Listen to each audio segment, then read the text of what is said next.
40 নং ওয়ার্ডের বাণীবন্দনা পা দিল 4 বছরে। আগরতলা পুর নিগমের তৃতীয় বর্ষপূর্তি পাশাপাশি অন্যান্য বছরের ন্যায় 40 নং ওয়ার্ডের উদ্যোগে চতুর্থতম বাণীবন্দনার প্রস্তুতি চলছে জোর কদমে।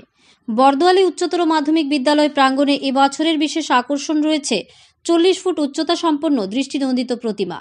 যে প্রতিমা তৈরি করছেন কুমারটুলি থেকে আগত শিল্পীরা। এই সরস্বতী পুজোকে কেন্দ্র করে বিভিন্ন কর্মসূচি হাতে নিয়েছে তারা। 26 তারিখ অনুষ্ঠিত হয়ে গেছে বসে আঁকো প্রতিযোগিতা। আগামী 2রা ফেব্রুয়ারি রাজ্যের মুখ্যমন্ত্রী প্রফেসর ডক্টর মানিক সাহার হাত ধরে উদ্বোধন হবে এই সরস্বতী পুজো প্যান্ডেল এবং মেলার। সেদিন 40 নং ওয়ার্ডের অন্তর্গত 70 জন মায়েদের সম্বর্ধনা জ্ঞাপন করা হবে। 3রা ফেব্রুয়ারি সকাল 10 ঘটিকা হইতে শুরু হবে সরস্বতী পুজো। সকাল 11 ঘটিকায় অঞ্জলি প্রদান, বিকেল 6 ঘটিকা হইতে মহাপ্রসাদ বিতরণ। 4 ফেব্রুয়ারি সন্ধ্যা 6 ঘটিকায় পুতুল নাটক, মূকাভিনয় ও যেমন খুশি তেমন সাজো অনুষ্ঠান অনুষ্ঠিত হবে। 5 ফেব্রুয়ারি সন্ধে 6 ঘটিকায় বিখ্যাত শিল্পীবৃন্দ দ্বারা পরিবেশিত নটি বিনোদনী যাত্রাপালা অনুষ্ঠিত হবে। 6 ফেব্রুয়ারি সন্ধ্যা 8 ঘটিকায় বিখ্যাত শিল্পীবৃন্দ দ্বারা বাউল গানের আসর। 7 ফেব্রুয়ারি সন্ধে 6 ঘটিকায় বাবা তারকনাথ যাত্রাপালা অনুষ্ঠান অনুষ্ঠিত হবে। 8 ফেব্রুয়ারি সন্ধে 7 ঘটিকায় মহিলাদের নিয়ে বিনোদনমূলক অনুষ্ঠান, শঙ্খধ্বনি, উলুধ্বনি, মিউজিক্যাল বল প্রতিযোগিতা অনুষ্ঠিত হবে। 9 ফেব্রুয়ারি পুরস্কার বিতরণী অনুষ্ঠানের পাশাপাশি অর্কেস্ট্রা পরিবেশনায় বিশিষ্ট শিল্পীবৃন্দ ও সমগ্র অনুষ্ঠানের সমাপ্তি। গত 3 বারের মতো এবারও 9 দিনব্যাপী আয়োজিত পুজো এবং মেলাকে ঘিরে সকল দর্শনার্থীদের পুজো প্রাঙ্গণে আসার আমন্ত্রণ জানান উদ্যোক্তারা।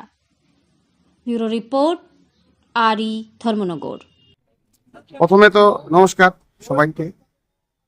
তো আমরা যে পূজা কমিটির তরফ থেকে সবাইকে সাধারণ আমন্ত্রণ, যাতে সবাই পুজোতে আসে, মাকে দর্শন করতে সবাই যাতে আসে।